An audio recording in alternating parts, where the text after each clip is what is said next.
പരിശുദ്ധ പരമ ദിവ്യകാരുണ്യത്തിന് എന്നേരവും ആരാധനയും സ്തുതിയും പുകഴ്ചയും ഉണ്ടായിരിക്കട്ടെ. പരിശുദ്ധ പരമ ദിവ്യകാരുണ്യത്തിന് എന്നേരവും ആരാധനയും സ്തുതിയും പുകഴ്ചയും ഉണ്ടായിരിക്കട്ടെ. പരിശുദ്ധ പരമ ദിവ്യകാരുണ്യത്തിന് എന്നേരവും ആരാധനയും സ്തുതിയും പുകഴ്ചയും ഉണ്ടായിരിക്കട്ടെ. അപസ്സുകാലത്തിൻ്റെ 3-ാമത്തെ ഞായറാഴ്ചയിലേക്ക് നമ്മൾ പ്രവേശിക്കുന്നു. ശരിക്കും ഈ ദിവസങ്ങളിലൊക്കെ നമ്മുടെ വലിയ പരിശ്രമം അവിടുത്തെ തിരിച്ചറിയാൻ വേണ്ടിയിട്ട് തന്നെയായിരുന്നു. അങ്ങനെ കർത്താവിനെ കണ്ടുമുട്ടിയ ഒരാളുടെ ജീവിതം ഇനി എങ്ങനെ മാറിമറിയുമെന്നുള്ള ഓർമ്മപ്പെടുത്തലാണ് ഇന്നത്തെ സുവിശേഷ ഭാഗം.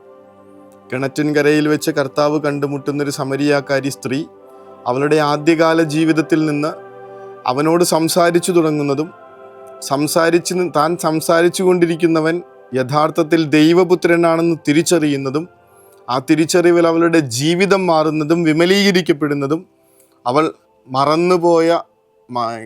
അവളുടെ ജീവിതത്തിൽ മറന്നു വെച്ച് പോയ സന്തോഷങ്ങളെ തിരികെ പിടിക്കുന്നതും മടങ്ങിപ്പോകുന്നതും, എന്നാൽ ആ മടങ്ങിപ്പോക്കിൽ നിൽക്കാതെ താൻ കണ്ട കർത്താവിനെ മറ്റുള്ളവരോട് വിളിച്ചു പറഞ്ഞ് അവരെ കൂടെ അവനിലേക്ക് കൂട്ടിക്കൊണ്ടുവരുന്നതുമായിട്ടുള്ള മനോഹരമായിട്ടുള്ള ഒരു വചനഭാഗം. എങ്ങനെയായിരിക്കണം കർത്താവിനെ തിരിച്ചറിഞ്ഞവരെന്ന്, എന്തായിരിക്കും അവനെ തിരിച്ചറിഞ്ഞവരുടെ ജീവിതത്തിൻ്റെ മാറ്റമെന്ന് ഈ നോൻപ് കാലത്ത് ശരിക്കും അവനെ കണ്ടുമുട്ടാനായിട്ടുള്ള ബാധ്യത നമുക്കുണ്ടെന്ന് നമ്മളെ ഓർമ്മപ്പെടുത്തുന്ന, റിവേഴ്സ് ഓർഡറിൽ പറഞ്ഞാൽ നമ്മളെ ഓർമ്മപ്പെടുത്തുന്ന ഒരു വചനഭാഗം.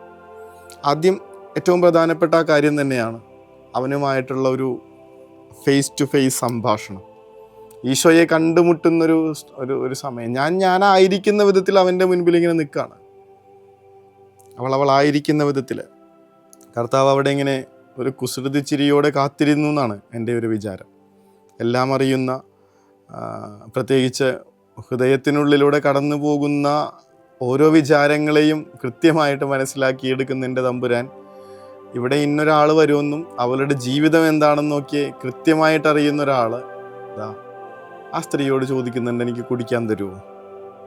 ഒരു പ്രൊലോഗിട്ട് കൊടുക്കുകയാണ്, ഒരു തുടക്കമിട്ട് കൊടുക്കുകയാണ്, എനിക്കിത്തിരി കുടിക്കാൻ തരുമോ? അവൾക്ക് പറയാൻ കാര്യങ്ങൾ പറഞ്ഞല്ലോ. അവളായിരിക്കുന്ന വിധത്തിൽ തന്നെ ഇങ്ങനെ കർത്താവിനെ തൻ്റെ മുൻപിൽ പ്രസൻറ്റ് ചെയ്യുന്നുണ്ട്. അതിന് നീ യഹൂദനല്ലേ, സമരിയാക്കാരി എന്നോട് എങ്ങനെയാണ് കുടിക്കാൻ ചോദിക്കുന്നതെന്നൊക്കെ ചോദിച്ചിട്ട് പല വ്യാഖ്യാനങ്ങളുണ്ട്. ഈ സ്ത്രീ ആ സമയത്ത് വെള്ളം കോരാൻ വരുന്നതിൻ്റെ കാരണം ഇവൾ കടന്നു പോയിട്ടുള്ള പാപകരമായ വഴികളുടെ ബാക്കി പത്രമാണെന്ന്, മറ്റുള്ള മനുഷ്യരുടെ മുൻപിൽ പരസ്യമായി പ്രത്യക്ഷപ്പെടാൻ പറ്റാത്തത് കൊണ്ടാണ് ഈ നട്ടുച്ച നേരത്ത് വെള്ളം കോരാൻ വരുന്നതെന്നൊക്കെയുള്ള വ്യാഖ്യാനങ്ങളൊക്കെ ഉണ്ട്. എന്തായാലും അത് വ്യാഖ്യാനങ്ങളായി നിലനിൽക്കട്ടെ. കർത്താവിൻ്റെ മുൻപിൽ അവൾ ഇങ്ങനെ കൊയ്തെടുക്കേണ്ട ഒരു പാഠമാണ്. ഇന്നത്തെ സുവിശേഷം അത് പറയുന്നുണ്ട്. അവൻ നിങ്ങൾ കണ്ണുകൾ ഉയർത്തി വയലുകളിലേക്ക് നോക്കുവിൻ, അവ ഇപ്പോൾ തന്നെ വിളഞ്ഞ കൊയ്ത്തിന് പാകമായിരിക്കുന്നു. കർത്താവിനിങ്ങനെ അവളുടെ ആത്മാവിനെ കിട്ടാനായിട്ടുള്ളൊരു ദാഹമുണ്ട്. അവരുടെ സംഭാഷണത്തിൽ പതിയെ മുന്നോട്ട് പോകുമ്പോൾ ആ സ്ത്രീക്ക് വെളിപ്പെട്ട് കിട്ടുന്നൊരു കാര്യമുണ്ട്. ഒരു 3 ആഴ്ചയായില്ലേ കർത്താവിൻ്റെ കൂടെ ഇരിക്കുന്നു എന്ന് പറയണം, ഉപവസിക്കുക, അവനോട് കൂടെ ഇങ്ങനെ വസിച്ചുകൊണ്ടിരുന്നിട്ട് നമുക്ക് അവനെ തെളിഞ്ഞു കിട്ടുന്നുണ്ടോ എന്ന് ആലോചിച്ച് നോക്കുക. കുറച്ചു നേരം അവനുമായിട്ട് സംസാരിച്ചുകൊണ്ടിരിക്കുമ്പോൾ ഈ സ്ത്രീക്ക് മനസ്സിലാവുന്നു അവൻ ദൈവപുത്രനാണ്. കർത്താവ് എനിക്ക് കുടിക്കാൻ തരിക എന്ന് അവൾ തിരിച്ചു ചോദിക്കുന്നുണ്ട്. കർത്താവ് അത് പറയുമ്പോൾ അതങ്ങനെ തന്നെ ഇങ്ങനെ വിഴുങ്ങാനും മാത്രം ലളിതമായിട്ടുള്ള സിമ്പിൾ ഫെയ്ത്തുള്ളൊരു സ്ത്രീയാണ്. ഞാൻ നൽകുന്ന ജലം കുടിച്ചാൽ നിനക്കിനി ഒരിക്കലും ദാഹിക്കില്ല എന്ന് പറയണേ. എനിക്ക് ആ വെള്ളം മതി.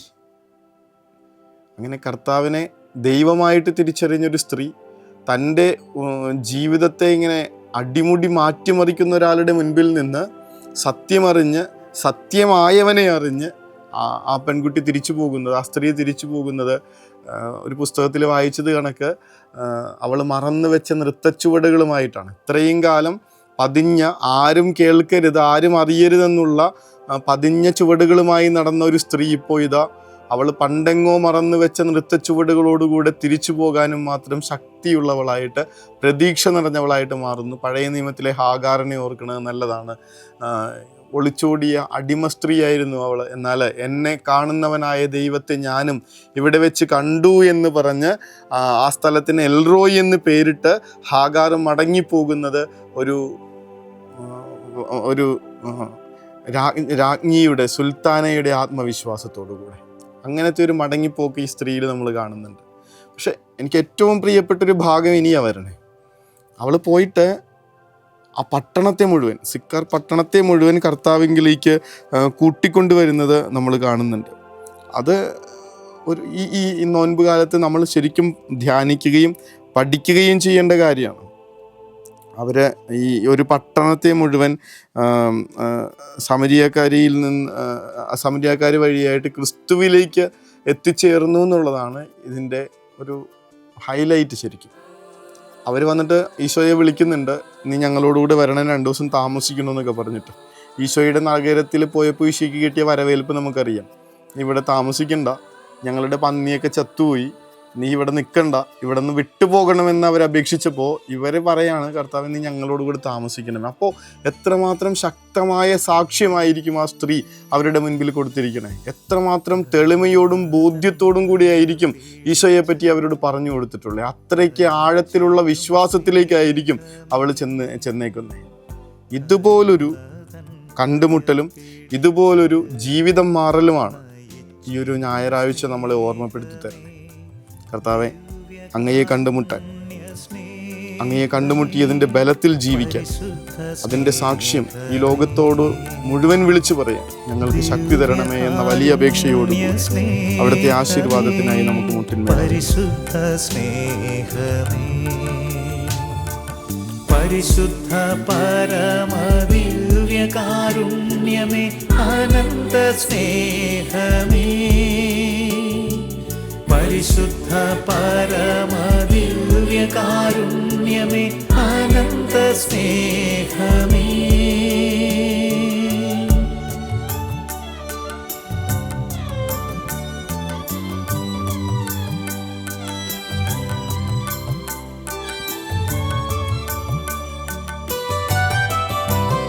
പരിശുദ്ധ പരമ ദിവ്യ കാരുണ്യത്തിന് എന്നേരവും ആരാധനയും സ്തുതിയും പുകഴ്ചയും ഉണ്ടായിരിക്കട്ടെ.